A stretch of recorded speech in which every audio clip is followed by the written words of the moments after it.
Ang PNP ba? Hindi ba gagaya sa NBI? Sa kakisigan? Aha.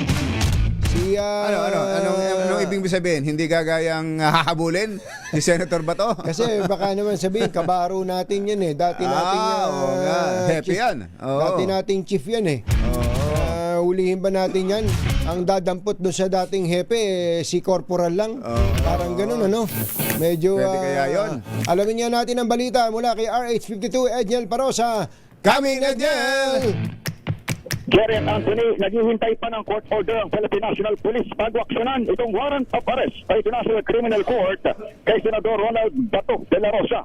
Sa mensaheng itinadala sa DZRH, PNP spokesperson, Police Brigadier General Randolph Tonyo, kanyang ipinaliwanag na handa naman ang hanay na ipatupad ang mandamiento de arresto na kinumpirma ng ICC kagabi lamang. Pero ito'y kung may issue mo ng court order, pati na rin sa koordinasyon ng Interpol at Philippine Center for Transnational Crimes. Karinigan ng PNP sa pamagitan ni Tuanyo na manatili itong nakasandig sa mga umiiral na batas. Sinabi rin itong weekend, the PNP Chief Police General Jose Valencio Nortat Jr.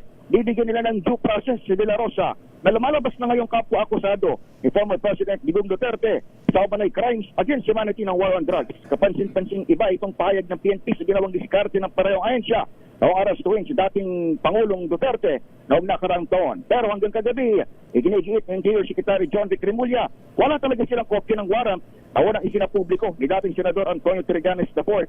Samantala, tiniyak ng Kap Krame, handa rin sa implementasyon ng warrant ng binuong task force ng DILG. Pinamumunuan ito ng CIDG at nadala Secretary Remulla nitong linggo, maging ni Police Brigadier General Hansel Maramtan ng Calabarzon, ang dating City Police Chief ng Davao noong mahuli ang religious leader na si Apollo Quiboloy. Parang, Ako, bakit nandyan lagi si General Hansel Marantan? Parang panakot nila si Hansel nadulas nga nung Sunday, katunying nakasama pala siya doon sa co-head nung task force daw ng DLG. Pero ganun ba? Nung inulit natin yung tanong kahapon sa pinakabagong break kahapon, hindi na siya minimension ulit. Sabi ni Secretary Remulla, kasama daw si General Maramtan at CIDG doon sa ng task force. Teka muna, so ang posisyon ng PNP, kailangan may local court order. Yun ang posisyon nila na binabanggit as of this morning. As of this morning.